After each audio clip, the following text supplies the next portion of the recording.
अस्सलाम वालेकुम दोस्तों, मैं ਤੁਹਾਡਾ ਆਪਣਾ ਬਿਲਾਲ ਹੈਦਰ ਔਰ ਅੱਜ ਅਸੀਂ ਮੌਜੂਦ ਹਾਂ DHQ ਨਾਰੋਵਾਲ। ਮੇਰੇ ਬਹੁਤ ਹੀ ਅੱਛੇ ਦੋਸਤ ਭਾਈ ਨਜਮੁਲ ਹਸਨ ਸਾਹਿਬ ਬਹੁਤ ਅੱਛੇ ਡਾਕਟਰ ਨੇ, ਸਪੈਸ਼ਲੀ ਤੌਰ ਤੇ ਸ਼ੂਗਰ ਔਰ ਬਲੱਡ ਪ੍ਰੈਸ਼ਰ ਦੇ ਸਪੈਸ਼ਲਿਸਟ ਨੇ ਤੇ ਇਹਨਾਂ ਦੀ ਪੇਸ਼ੇ ਖਿਦਮਤ ਸ਼ੇਅਰ ਕਰ ਰਹੇ ਹਾਂ। ਡਾਕਟਰ ਸਾਹਿਬ ਤੁਹਾਡੀ ਪੇਸ਼ੇ ਖਿਦਮਤ ਸ਼ੇਅਰ ਹੈ ਕਿ ਬੁਰੇ ਬੰਦੇ ਨੂੰ ਮੈਂ ਲੱਭਣ ਟੁਰਿਆ,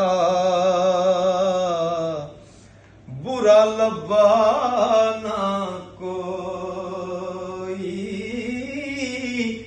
जद मैं अंदर चाहती पाई मैथों बुरा ना कोई।